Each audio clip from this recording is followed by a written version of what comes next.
பிரேத ஜன்மம் எடுத்தவனை பூமியில் நாம் காண்பது எளிது. அவன் பயங்கரமான தோற்றத்தை உடையவனாக இருப்பான்.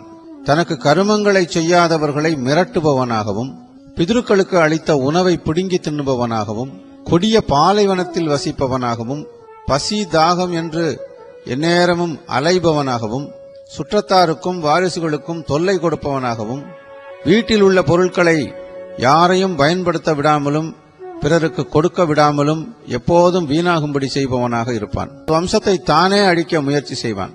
தனது வாரிசுகளை தானே தவறான செயல்களில் ஈடுபடும்படி செய்வான்.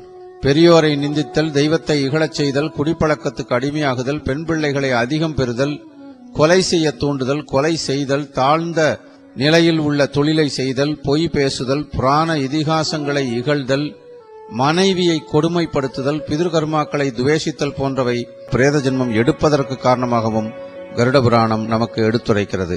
திரேதா யுகத்தில் மகோதயம் என்ற ஒரு நகரம் இருந்தது.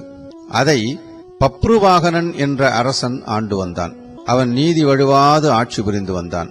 தினமும் தான் செய்ய வேண்டிய கடமைகளை தவறாது செய்து வந்தான். ஒரு நாள் பப்ருவாகனன் தன்னுடன் சில வீரர்களை அழைத்துக் கொண்டு காட்டுக்கு புறப்பட்டான் வேட்டைக்காக. காட்டை அடைந்து சுற்றி வந்தபோது அங்கு ஒரு மானை கண்டான். அந்த மானின் மீது அம்பெய்தான். அடிபட்ட மான் கீழே விழுந்து விழுந்து மீண்டும் எழுந்து ஓடியது. உடனே அரசன் மீண்டும் அந்த மானின் மீது அம்பெய்தான். அந்த அம்பும் மானின் மீது பாய்ந்த நிலையில் அதன் உடலிலிருந்து ரத்தம் கொப்பளித்து ஒழுகியது. அந்த நிலையிலும் அந்த மான் தடுமாறியபடி அரசனிடம் சிக்காமல் ஓடி மறைந்து விட்டது.